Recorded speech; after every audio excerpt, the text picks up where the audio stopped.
Bem-vindos a mais uma análise aqui do nosso material. Hoje o tema é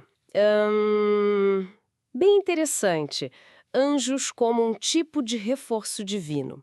Sabe, quando a gente está no meio das batalhas da vida? Isso. A gente está partindo do que foi discutido lá no programa Homens de Ferro, né? Que se baseou bastante no livro do Paulo César Nascimento dos Santos, Anjos, Reforço Divino nas Batalhas da Vida. Exatamente. E a pergunta que fica é, como que esses mensageiros celestiais atuariam segundo essa visão? Tipo, o que eles fazem quando a nossa força parece acabar? Vamos tentar desembrulhar isso. Ótimo. E vale contextualizar rapidinho o que a fonte chama de Homens de Ferro. Não é gente sem dificuldade, não. Pelo contrário. Ah, não. Não. Parece que a ideia é de pessoas que, sim, enfrentam as coisas com fé, com resiliência, mas, bom, todo mundo tem seu limite, né? Tem hora que a gente fraqueja. Com certeza. Momentos de exaustão mesmo. Exato.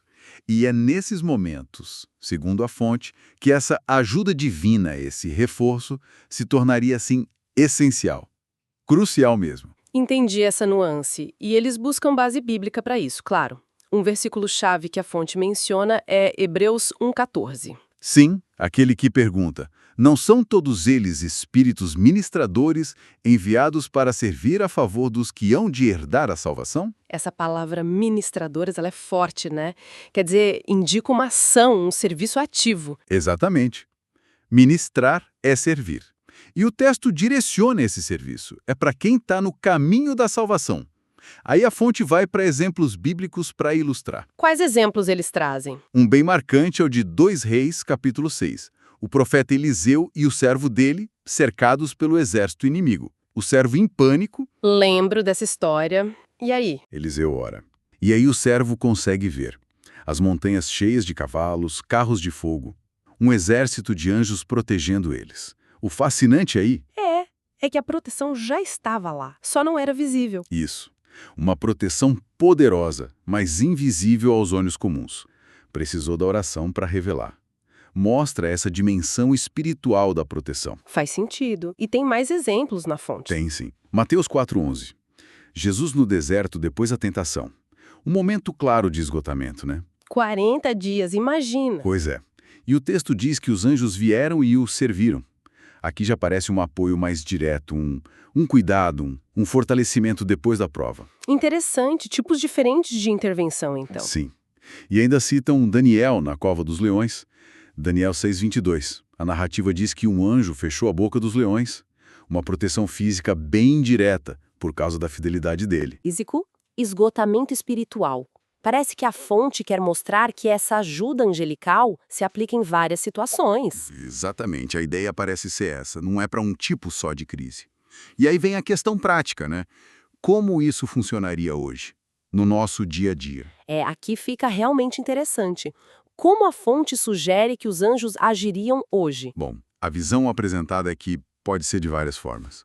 Desde uma proteção física mesmo, sabe? Um livramento que a pessoa não sabe explicar. Tipo um quase acidente que não acontece? Pode ser. Ou encorajamento. Aquela palavra certa na hora certa, às vezes vinda por outra pessoa que nem sabe que está sendo usada para isso. Como um mensageiro indireto. Isso.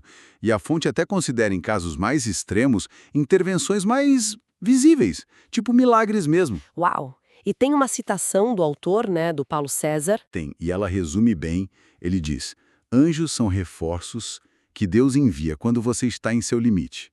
Eles não vêm apenas para proteger seu corpo, mas para garantir que você continue a lutar pela vitória que Deus prometeu a você. Olha, que forte isso.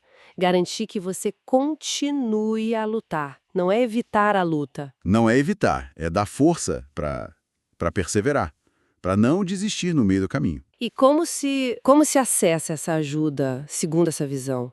O que a pessoa precisa fazer? A resposta que a fonte dá é consistente: fé e oração. É o clamor, sabe?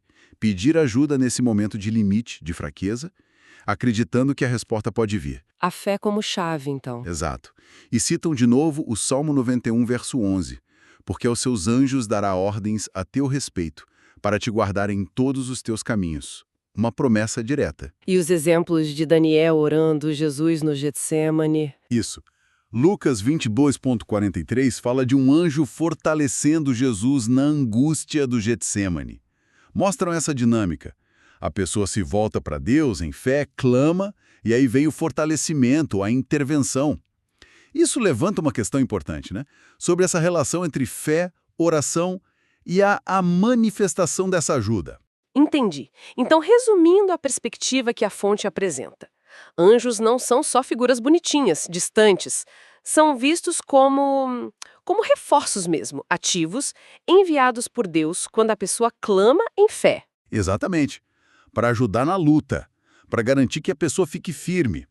Não é para tirar a pessoa da batalha, mas para dar condição dela continuar. E a conclusão que a fonte sugere é que, bom, com essa ajuda e a força que viria de Cristo, as batalhas podem ser vencidas. É isso? Perfeito. É essa a ideia central que a fonte parece querer passar. Uma parceria, digamos assim, entre o esforço humano, a fé e essa ajuda celestial. Então, o que tudo isso significa dentro dessa visão de fé é que ninguém precisa lutar sozinho, mesmo quando parece que chegou no fim da linha. Exatamente. Há um recurso disponível, um reforço que pode ser acionado. E para a gente fechar, fica uma provocação baseada nisso tudo que a fonte traz. Se essa ideia de reforços celestiais acionados pela fé e oração for levada a sério, como que a simples consciência dessa possibilidade poderia mudar o jeito que alguém encara os desafios do dia a dia? Mesmo os desafios que parecem só terrenos, sabe? Materiais, emocionais, fica aí para pensar.